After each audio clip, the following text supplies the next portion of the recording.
a close game, like 27-24. It's interesting. If you do the calculation, Philly by 3. If the game is played in Dallas, Cowboys would be a 9-point favorite, right? That's a lot of points.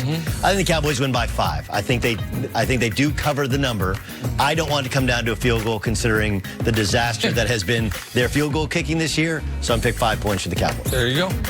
All right, before the game kicks off on Sunday, download the Fox Sports Super 6 app. Play for free for a chance to win $250,000 of Terry Bradshaw's well-earned money.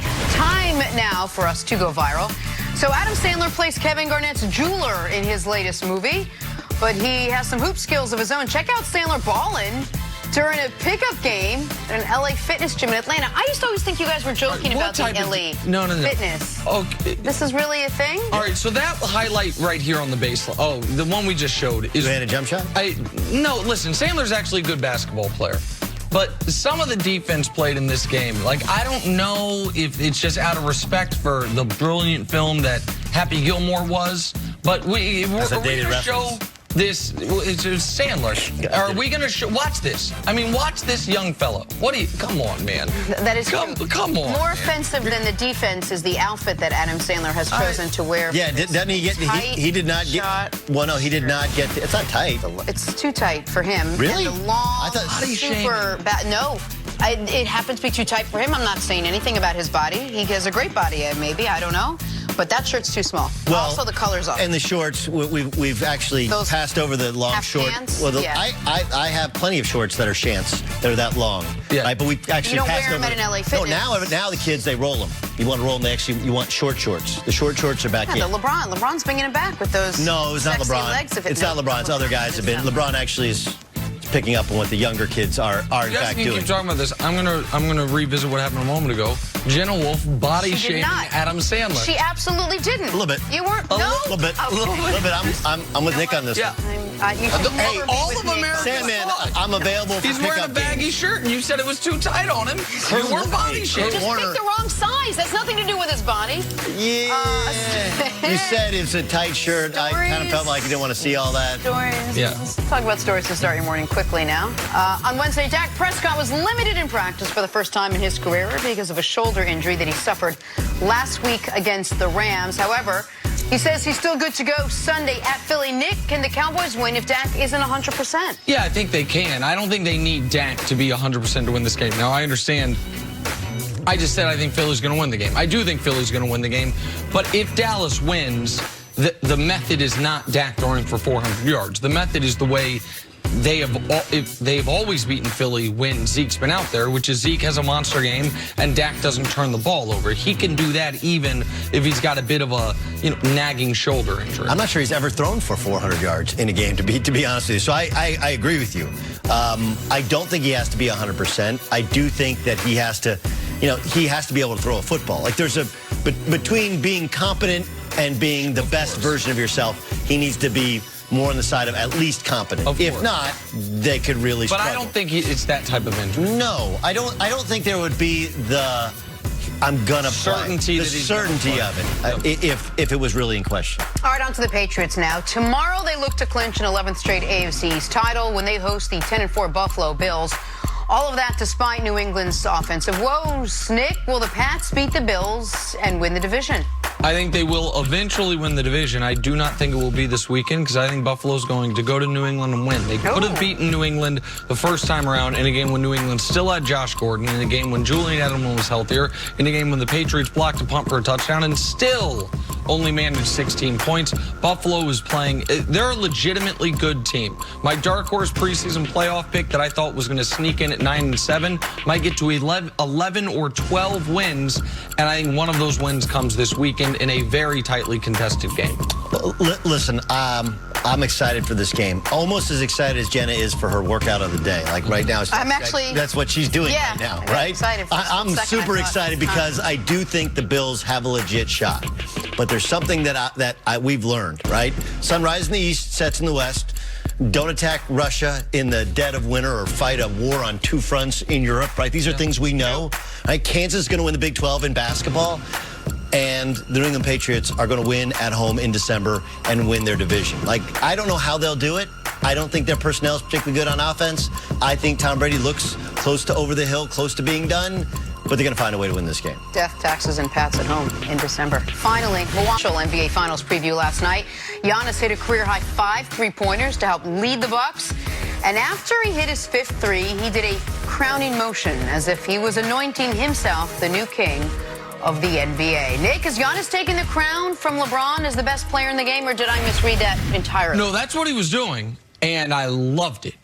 Really? Of course. This is how this is supposed to go. Now, I don't think he's done it yet. I think that Giannis, there are two guys who, based on what they've done in the regular season, for Giannis over the last couple of years, for Harden over the last 5, they have the argument.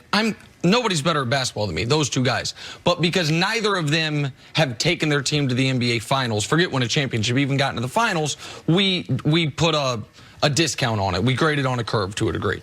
And so Giannis, it's going to be very difficult for him to be the, not even unanimous, but even the plurality favorite of best player in the world until we see him overcome what he wasn't able to overcome in the final 4 games of the conference finals last year.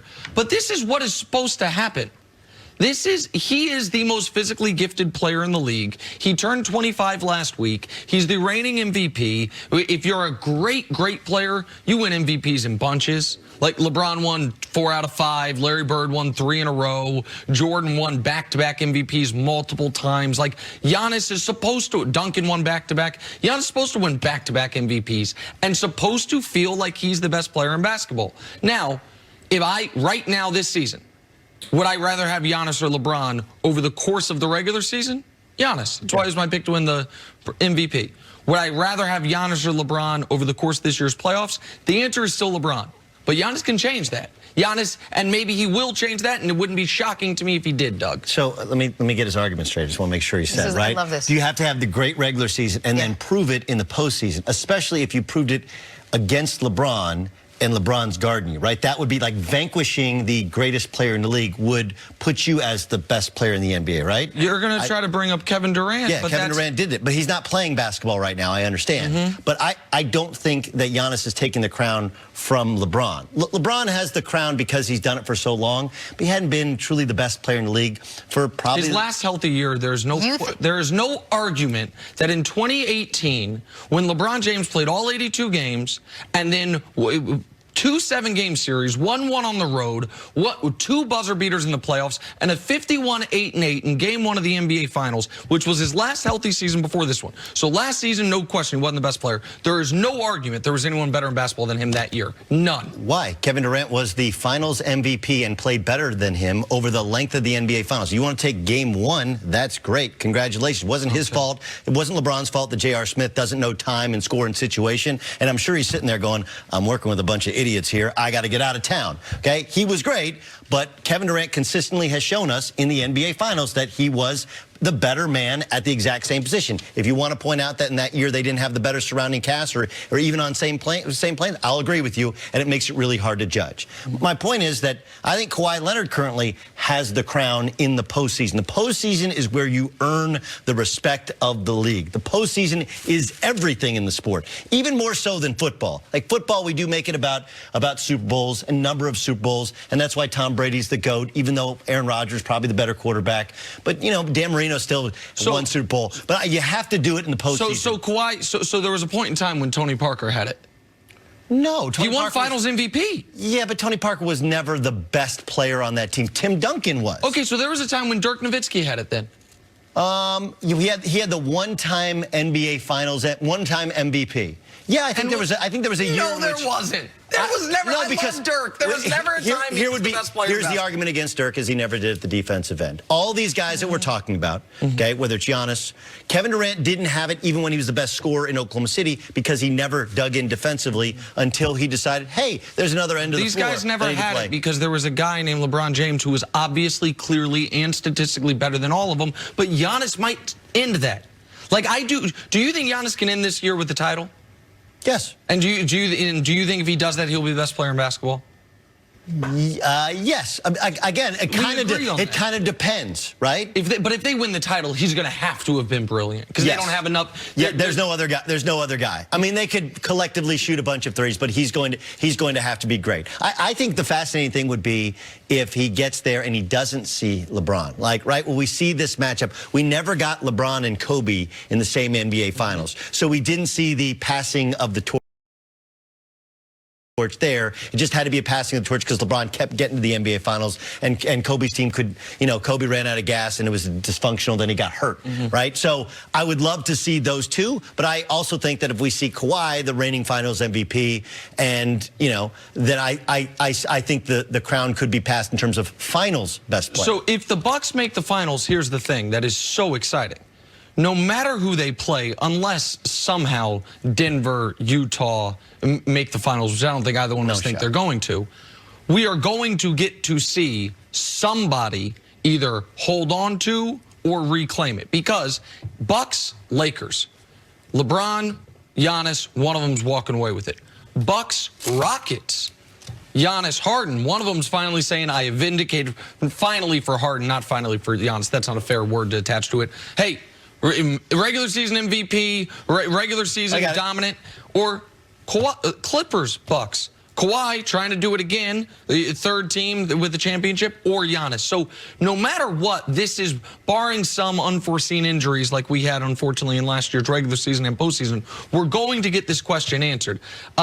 Maybe. Like, look, I'm not ready to... Look, I think the Bucks are spectacular in the regular season. They're also the best transition team in basketball. A lot of that goes away when you get to the playoffs. And I think Philly, I think Toronto, I think the Celtics. Now, look, they're all very good teams. Right. And when you shoot the volume of threes and play at the pace that the Bucks play, granted, they're very good defensively, which helps them